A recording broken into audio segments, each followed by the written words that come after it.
Al and Sarah had been together for more than 20 years. Their marriage, however, did not have the smoothest start. Al hailed from a wealthy farming family that owned hundreds of acres of land, which included apple orchards and strawberry fields.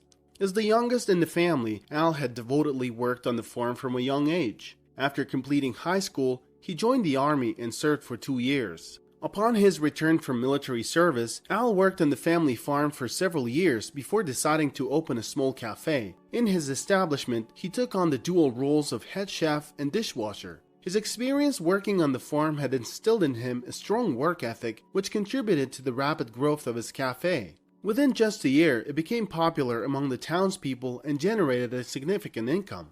Al's siblings had all married, and his parents frequently reminded him to consider settling down and starting a family. As a handsome young man, Al received ample attention from many girls, which led him to date numerous women before eventually committing to a particular young woman named Grace, who was a few years his junior. Due to his conservative family background, Al kept his relationship with Grace a secret until he finally decided to reveal it to his parents. When he informed his parents of his intention to marry Grace, they were adamantly against the idea. "Son, you don't know her at all. We've heard so many unpleasant things about her, and we don't want someone like that by our dear son's side," Al's mother Irene declared. Rumors circulated that Grace came from an impoverished family with a questionable background, and whispers suggested that she had been involved with numerous men. "Those are just rumors, Mom. They're baseless. I know Grace very well. She's a wonderful person and you should meet her," Al insisted. However, his mother remained steadfast in her refusal, unwilling to hear anything further about Grace. Al couldn't persuade his parents to change their minds, leaving him heartbroken. He loved his parents and knew that they had raised him to be the hard-working man he had become. They had taught him invaluable life skills and lessons. He couldn't go against their wishes, and part of him believed that they might be right to some extent. After all, they would never wish harm upon their son. Al felt at a loss about how to proceed. He deeply desired to marry his sweetheart Grace, but the malicious gossip had transformed her into a despised figure in the eyes of those around him. "I think we have to break up. I love you and I want to be with you, but my parents, you know how they are," Al told Grace. Grace was at a loss for words, reacting to Al's revelation. They stood there under a tree at night, their hearts heavy with sorrow. Tears silently rolled down Grace's cheeks. Without saying a word, she walked away. Al watched her bright summer dress disappear into the night. He would never see her again. After their breakup, Grace moved to another town. Al hadn't dated anyone since that heart-wrenching separation. He became introverted, focusing solely on growing his business. His small cafe soon transformed into a bustling restaurant.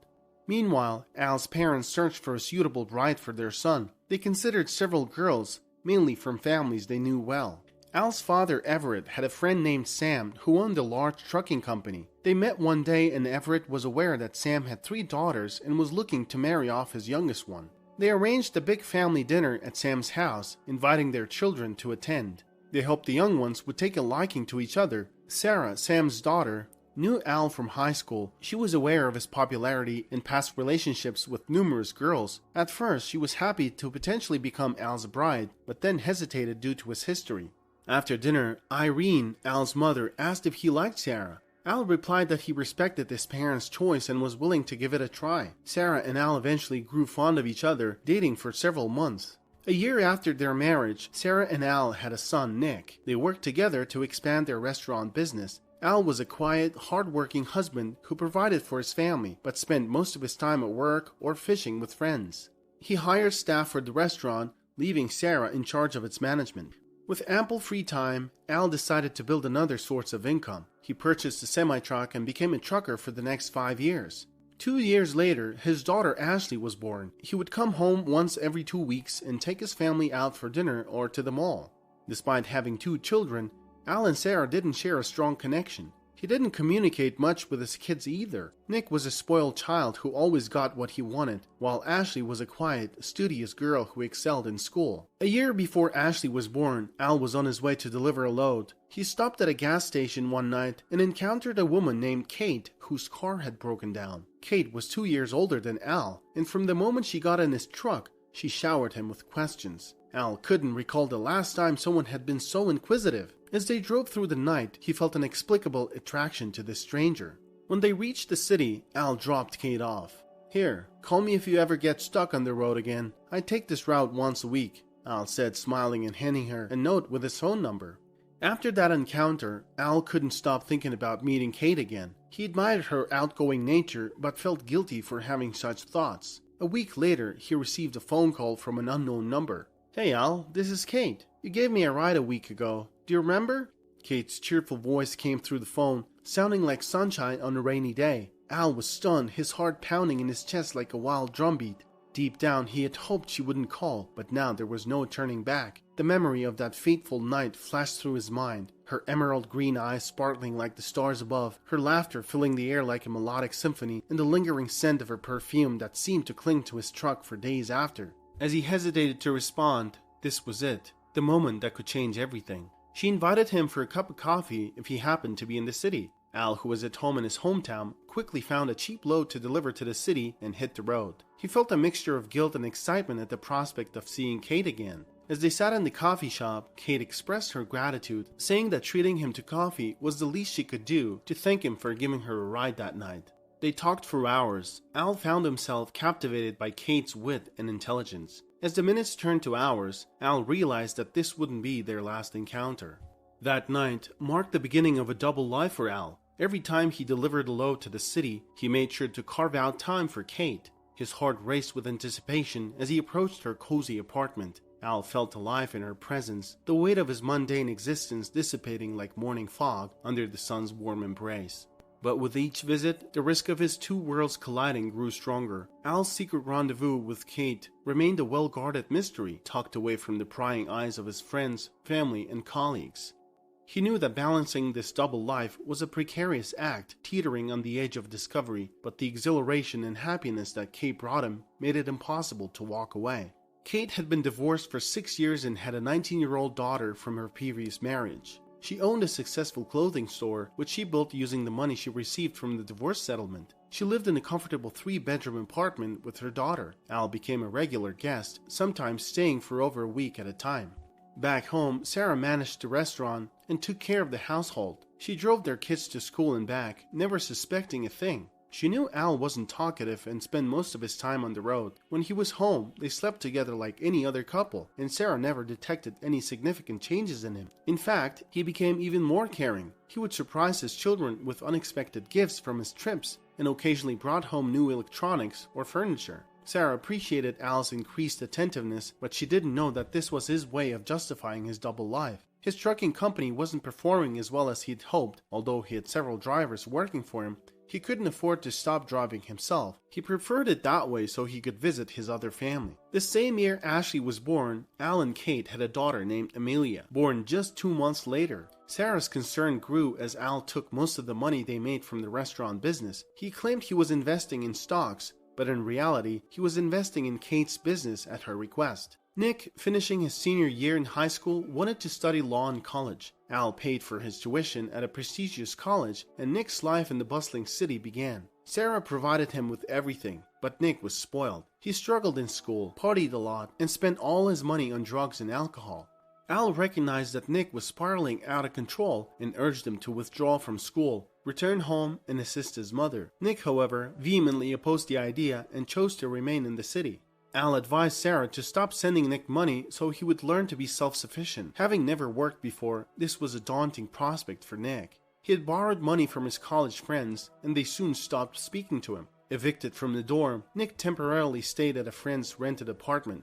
With limited options, Nick found temporary employment at a car dealership, but it didn't pan out. After failing to close a single deal in a month, he was let go. Desperate, Nick secured a job as a pizza delivery driver. It was a simple job that paid enough to cover food and bills. One day while delivering pizzas, Nick encountered an exceptionally beautiful young woman named Amelia. Enamored by her beauty, he asked if the phone number on the order was hers. Taken aback, she confirmed it was, and Nick left. A few days later, Nick decided to text her, having never felt so drawn to someone before. As they got to know each other over text, their connection deepened. Eventually, Nick asked Amelia on a date, and they had a wonderful time together. With Amelia as his girlfriend and best friend, Nick felt as if he had been given a second chance in life. Continuing to work as a pizza delivery driver, Nick began to appreciate the value of hard-earned money and gradually gained independence from his parents. He called his mother to share his progress, and she was overjoyed that her son was maturing. However, Nick seldom spoke to his father, as their connection was strained by Al's demanding work schedule. Now Nick had ambitious plans for his future. He intended to re-enroll in college, graduate, and eventually work as a lawyer. He also hoped to deepen his relationship with Amelia and meet her parents. But unbeknownst to him, these bright plans would soon fall apart. After several months of delivering pizzas, Nick mustered the courage to call his father and admit his past mistakes. He expressed his readiness to return to school, and Al, relieved that Nick had regained control, helped him re-enroll. Everything seemed perfect. On a typical workday, Nick asked his boss if he could leave early to meet Amelia's parents. He dressed sharply and picked up a bouquet of flowers for her mother before heading to their home. As Nick arrived at the apartment, the sound of the doorbell echoed through the rooms. Amelia's mother, Kate, opened the door, her warm smile instantly putting him at ease. Dressed in a lovely evening gown, her auburn hair cascading down her shoulders, she exuded the timeless elegance that took Nick's breath away. "Welcome, Nick," she said, her voice as inviting as the aroma of the home-cooked meal wafting from the kitchen. "Please come in." Nick stepped inside, taking in the tasteful decor and the warm atmosphere of the family home. He could see now where Amelia got her grace and charm. Kate led him to the living room, its plush furniture and cozy fireplace beckoning him to make himself comfortable. "I'm so glad you could make it," Kate continued. "Amelia and her father went out to pick up a cake for dessert, but they should be back any minute now. Please have a seat and make yourself at home." Eager to see Amelia and finally meet her father, Nick sat down on the edge of the soft, cushioned couch, trying to maintain an air of composure. His heart raced with anticipation, his palms growing slightly damp as the seconds ticked by. He knew that tonight was an important milestone in his relationship with Amelia, and he wanted nothing more than to leave a good impression on her family. As Nick made small talk with Kate, he couldn't help but steal glances at the family photos that adorned the walls and shelves. The love and happiness that radiated from each captured moment filled the room with undeniable warmth. He hoped that one day he too would be a part of those cherished memories. The door opened and Nick heard Amelia's melodic voice accompanied by a deep yet eerily familiar male voice. A sudden chill ran down his spine as his heart skipped a beat. He couldn't shake the feeling that he knew that voice all too well. As Amelia and the man walked into the living room, the shocking realization hit Nick like a tidal wave. Never in a million years could he have imagined that the man entering the room with his girlfriend would be his own father, Al. As Nick turned around and saw Al, a cold shiver went down his spine. His mind raced, connecting the dots as a crushing realization set in. He was dating his own half-sister. The thought of his mother, who likely had no idea, broke his heart. He wondered how she would react when he told her.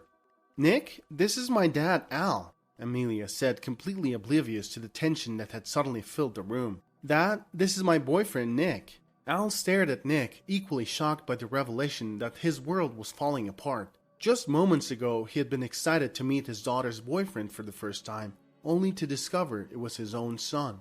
Amelia, still smiling, noticed a silent exchange between Nick and Al. Sensing that something was amiss, she assumed they must know each other and that some unpleasant history lay between them.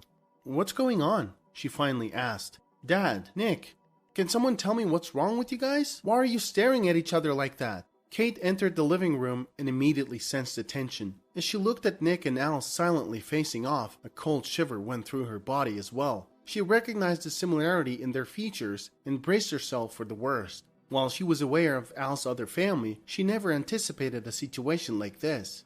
Al, usually strict with Nick, spoke first. "Nick, I'm going to explain everything. Please don't freak out." Tears filled Nick's eyes as he thought about his mother, who was at home taking care of the family business while his father lived with another family. The unfairness of the situation overwhelmed him, and all he needed was for someone to speak up and acknowledge the truth. "How could you do this to Mom?" Nick asked through his tears. "She knows," Al finally replied, his voice heavy with the burden of his confession. "She's known for years." The revelation struck like a bolt of lightning, leaving everyone at the table stunned. Amelia's eyes darted between her father and Nick, her face pale as the gravity of the situation began to sink in. Kate, too, looked shocked, her hand trembling as she reached for her glass of water. Nick stared at his father in disbelief, his mind racing as he tried to comprehend what he had just heard. The thought of his mother living with a secret for so long was heart-wrenching, making him feel both betrayed and helpless. "Why?" he choked out, his voice shaking with a mixture of anger and sadness. Why would she let you do this? And how could you live like this, knowing what you were doing to our family? Al sighed, running his fingers through his hair as he searched for an explanation. It's complicated, Nick, he said, looking at his son with pain in his eyes. Your mother and I, we made a decision a long time ago that we thought was best for everyone. But I never wanted to hurt you or her. I'm so sorry for the pain I've caused. Nick, his emotions still raw, turned to Kate with a mixture of anger and pain in his eyes. Why did you ruin our family? Did you think about us? He asked, his voice cracking under the weight of his emotions. Kate's eyes welled up with tears as she looked at Nick, her heart aching at the pain she had inadvertently caused. She took a deep breath, trying to steady herself before responding. When it all started, I warned Al about everything, she explained, her voice thick with emotion. I told him that we couldn't keep going like this, that it wasn't right, but your father, he kept coming back. I never meant to hurt any of you. I'm so sorry. Nick stormed out of the apartment, wandering aimlessly as he processed the shocking revelation. He felt angry with his mother for not telling him. That evening, he called Sarah and told her everything. When he asked why she had never divorced Al, knowing the truth, Sarah explained that she had considered it, but was concerned about Nick and Ashley. She had married Al when he was already a successful businessman, and she wasn't sure if she could support her children alone in case of divorce. Time passed, and with nearly everyone in the family aware of Al's double life, he didn't feel remorseful. He didn't see it as cheating, since he had fulfilled his family's expectations by marrying their choice of a woman. It was evident that he never truly connected with Sarah. Parents sometimes want the best for their children without considering whether it will work out. In this story, everyone suffered. Sarah and her children, Al's daughter from Kate, and even Al himself at the hands of his parents. Nick severed communication with Amelia, as dating his half-sister was beyond his principles. He also stopped talking to his father and focused on working hard, learning valuable lessons from his family's experiences. A few years later, Al had a son with Kate and eventually stopped hiding his second family. When Nick got married, Al brought all his children from both families to the ceremony, declaring that they were still one family despite everything. They met and enjoyed each other's company, but Kate wasn't present because she wasn't welcome. As Al grew older, he began to feel increasingly guilty about how he had treated Sarah. He often came home drunk, apologizing to her for ruining her life. Sarah didn't want a divorce and chose to continue living this way until the end. She was grateful for her children. At his wedding, Nick stood nervously near the altar, waiting for his bride-to-be to walk down the aisle. His gaze drifted over the gathered guests, and his eyes locked with Amelia's, his half-sister. The memory of the tumultuous journey they had shared caused an awkward feeling in him, but as Amelia smiled softly and gave him a supportive nod, he felt relieved. To this day, the families live as though nothing happened. Al and Sarah continue to share a home, but they don't have any intimate relationship with each other. Theirs is a practical arrangement, a semblance of normalcy maintained for the sake of their family. Al spends more time with Kate. Nick, now raising a son with his wife Bella, has distanced himself from his father. He is determined to be independent, no longer accepting any help from Al. Their relationship has become strictly business, with Nick focusing on building a stable and happy life for his own family. Surprisingly, Al's two daughters from two different women, Ashley and Amelia, have become really good friends. They both ended up attending the same university, which in a way was as if destiny had conspired to bring them together. As they grew closer, they would often talk about their father, sharing funny stories about Al and marveling at how much they had in common. It was a strange feeling to know that they shared the same dad, yet their mothers harbored such animosity towards each other. Sarah has never met Kate and has no plans to do so. She's focused on healing and moving forward with her life, choosing not to dwell on the past or open old wounds. What do you think of this story? Share your comments below. Please subscribe to our channel and click the notification button. Thank you, and we'll see you soon.